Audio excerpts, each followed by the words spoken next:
Shalom Bapak Ibu yang terkasih dalam Tuhan. Kita akhirnya sampai pada penghujung daripada serial tematik yang saya bawakan untuk sampai dengan 5 video pada saat ini, yaitu kompilasinya. Bagaimana kompilasi daripada semua materi yang ada dalam tematik kita, dan itu saya akan padukan enlightenment pencerahan ini dengan Efesus pasal 3 ayat 16 sampai dengan 19. Kita lihat sinerginya seperti apa. Mari kita coba lihat bersama. Ini adalah merupakan sebuah ruang, ya. Kalau ini bisa digambarkan dalam bentuk ruang, bisa ruang, tetapi ini saya pakai yang untuk 2 dimensi untuk menggambarkannya, ya. Yaitu bahwa apa? Bahwa semua orang di dunia ini sudah diterangi, ya. Karena apa? Kristus sudah datang, sehingga Tuhan itu sudah menerangi dunia ini dengan kasih, anugerah, pencerahannya. Tetapi ada beberapa orang yang mendapat pencerahan tidak dalam jalur yang Tuhan sediakan, ya, karena mereka hanya di luarnya saja. Inilah orang-orang yang menyatakan bahwa mereka orang Kristen, tetapi Kristen KTP. Mereka tidak sungguh-sungguh masuk dalam hidupnya, Kristus hidup dalam hidupnya. Ya hanya sekedar mengecap, ya, seperti yang kita ini dari Ibrani pasal 6. Hanya mengecap karunia, anugerah, dan sebagainya. Ini adalah pendeta, kalaupun dia jadi mualaf atau aktivis gereja, nah ini mereka ada di sini, hanya sekitar sini. Dan banyak kita lihat para mualaf-mualaf yang demikian. Tetapi sebenarnya ketika kita diberi anugerah Tuhan, Tuhan masuk di dalam hati kita, itulah yang kita katakan sudah mendapat pencerahan, tapi secara perfect, di mana Kristus sudah hadir dan masuk dalam hidupnya. Ini persyaratan mutlak bahwa Kristus harus hadir dalam hidupmu, dia harus menjadi bagian hidupmu. Iman percaya itu karena anugerah yang diberikan kepada, sesuai dengan anugerah, sesuai dengan kemurahan hatinya kepada kita masing-masing, ya. Kemudian itu kita proses dalam kehidupan kita, sehingga apa? Kita semakin hari terus menerus semakin hari bertumbuh dalam Tuhan dan mencapai puncaknya, di mana kita tidak pernah tergoyahkan memang, karena Tuhan katakan bahwa jikalau itu menjadi dombaku, tidak akan seorang pun yang dapat merebut mereka dari tanganku. Jadi inilah Kristen sejati, ya, sudah perfect mendapatkan kasih Kristus, di mana Kristus masuk dalam hidupnya, kemudian mereka bertumbuh terus dalam pergumulan, ya. Nah, inilah yang akan saya kompilasikan dengan Efesus 3 ayat 16 sampai dengan 19. Nah, di sini dikatakan, aku berdoa supaya ia menurut kekayaan kemuliaannya menguatkan dan meneguhkan kamu oleh rohnya di dalam batinmu, sehingga oleh imanmu Kristus diam di dalam hatimu dan kamu berakar serta berdasar di dalam kasih Allah. Coba kita lihat seperti apa kalau ayat 17 itu digambarkan, ya, dengan King James Version dikatakan, that Christ may dwell in your heart by faith, that ye being rooted and grounded in love, ya. Jadi Kristus diam di dalam hati kita. Nah, ini mau saya gambarkan seperti ini, bahwa keterangan itu sudah datang, kemudian Kristus hidup di dalam hatimu, ya, dalam iman, ya, oleh iman. Nah, ini kita diberikan iman, di mana kita ditemukan, ya, di founded, ya, sebenarnya founded, ya, ditemukan oleh Kristus, diakarkan, rooted by oleh iman itu diakarkan di dalam Kristus, dalam kasih Kristus yang dahsyat dan ajaib. Dan itu saya mau katakan seperti ini, iman itu adalah pemberian anugerah Allah, keselamatan yang Tuhan berikan, dia masukkan itu dalam hidup kita. Nah, ini yang saya mau katakan, bahwa Ibrani pasal 6 ayat 4 yang dikatakan bahwa sebab mereka yang pernah diterangi hatinya, mereka hanya pernah diterangi hatinya, yang pernah mengecap karunia surgawi dan yang pernah mendapat bagian dalam Roh Kudus dan sebagainya, mereka kalau murtad lagi, ya sudah, tidak ada lagi korban bagi mereka.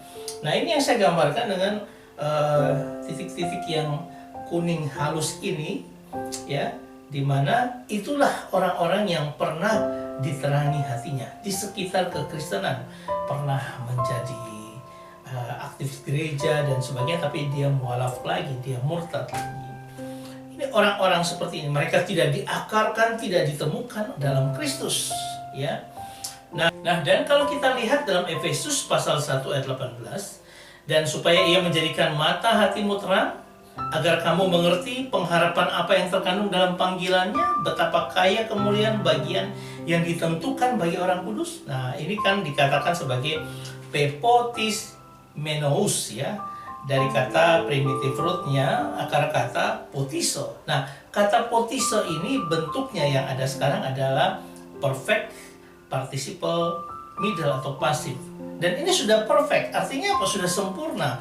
Bahwa apa? Tuhan yang menjadikan mata hatimu terang, Tuhan yang datang dan memberikan enlightenment itu dalam hidupmu. Inilah yang kita sebut dengan titik yang ada di sini, yaitu awal mula di mana Kristus hadir dalam hati kita. Dan dikatakan pada Efesus 3 ayat 16, aku berdoa supaya ia menurut kekayaan kemuliaannya menguatkan, meneguhkan oleh rohnya di dalam batinmu. Kalau kita lihat dalam bahasa ini dikatakan that he may give you, dia memberikan kepadamu menurut kekayaan, ya, menurut to the rich of the glory of him, kekayaan kemuliaannya. Dan dia akan bilang apa? Dia memberikan power to strengthen it, kekuatan yang terus menerus menguatkan oleh Roh Kudus dalam inner man, dalam iman kita, dalam manusia batinnya kita. Kalau saya gambarkan seperti ini, dia memberikan itu anugerah, ya, dia hadir dalam hidup kita, itu anugerah yang luar biasa. Menurut kekayaan kemuliaan yang bagaimana? Kekayaan kemuliaan kita tidak tahu seberapa tinggi. Bisa 1, bisa 2, bisa 3, bisa 4, 5, 6, 7, 8, 9, 10, mau 11, 12, 13 dan sebagainya. Kita tidak tahu, itu anugerah Kristus. Itu kekayaan kemuliaan yang dia berikan kepada kita, yang dia masukkan. Seberapa besar kita menyediakan wadah hidup kita, dia masukkan kekuatan anugerah Tuhan yang dahsyat dalam hidup kita. Saudara yang terkasih, kalau kita sudah melihat seperti ini, bahwa dalam semuanya ini tidak bekerja di dalam inner man, makanya saya katakan bangun manusia batinnya kita, spiritual formation kita, supaya apa? Kita semakin dikuatkan, diberikan power lagi, kemudian dikuatkan lagi, sehingga apa? Kita ini semakin teguh, semakin kuat di dalam Kristus. Dan kita dikatakan, ingatlah akan masa lalu, sesudah kamu menerima terang, kamu sudah banyak menderita oleh karena kamu bertahan dalam perjuangan yang berat. Ini adalah merupakan bagian dari hidup kita menanggung salib itu. Bahwa apa? Kita yang sudah diterangi, kita semakin hari diproses terus. Supaya apa? Kita semakin memahami akan Kristus, mengenal Kristus. Dan ujung-ujungnya ketika kita sudah mengenal Kristus, kita diproses dalam pergumulan, maka kita akan mengenal Kristus, ya. Aku berdoa supaya kamu bersama dengan segala orang kudus dapat memahami betapa lebarnya, panjangnya, dan tingginya, dan dalamnya kasih Kristus, ya. May able to comprehend with all science. Ya, artinya apa? Kita dengan segala orang kudus dapat apa? Kita akhirnya harus memahami betapa lebar, dalam, dan sebagainya kasih Tuhan. Saya gambarkan seperti ini. Kalau kita lihat bahwa kita harus memahami, mengenal akan lebarnya, panjangnya, tingginya, dan dalamnya kasih Tuhan itu. Semakin hari kita di bawah Tuhan, dengan dalam iman kita, dalam manusia rohani kita, kita terus dibangun, iman kita makin bertumbuh. Nah, itu kita akan mengenal kasih Kristus yang ajaib dan dahsyat. Nah, dari semua ini, kemudian kita lihat ayat 19 Efesus 3. Dan dapat mengenal kasih itu sekalipun ia melampaui segala pengetahuan. Aku berdoa supaya kamu dipenuhi dalam seluruh kepenuhan Allah. Ya. And to know the love of Christ. Bagaimana kasih Tuhan itu? with special knowledge, yang mana melampaui seluruh pengetahuan, ya, that ye may be filled, dan kita bisa, ya, dipenuhi with all the fullness of God, bisa dipenuhi oleh seluruh kepenuhan Allah dalam kehidupan kita. Nah, ini adalah kenapa kita mengenal kasih yang melampaui segala pengetahuan, kemudian kita dibangun untuk pengenalan itu step by step, terus menerus mengenal kasih itu, terus menerus naik, ya. Dan kalau kita lihat sini naik terus, ya. Kemudian sampai seluruh kepenuhan Allah itu hadir dalam hidup kita, dan akhirnya complete, selesai, sempurna, sesuai dengan kepenuhan ilahi dalam hidup kita, sesuai dengan kemuliaan yang Tuhan berikan. Ini gambaran secara keseluruhan tentang bagaimana hidup kita itu diproses, ya. Coba kita lihat lagi seperti ini, ya. Nah, ini sudah. Orang-orang seperti Hamran Amri dikatakan dia murtadin, penipu, tetapi dia memberikan kontribusi yang luar biasa, memahami bagaimana kekristenan di-compare dengan apa yang dia pahami tentang keislaman sebelumnya. Dia luar biasa. Kita bisa melihat dalam buku-buku karya-karyanya yang sudah bisa kita lihat di waktu-waktu yang sampai sekarang masih menjadi bahan untuk orang-orang mengkaji akan bagaimana kebenaran itu.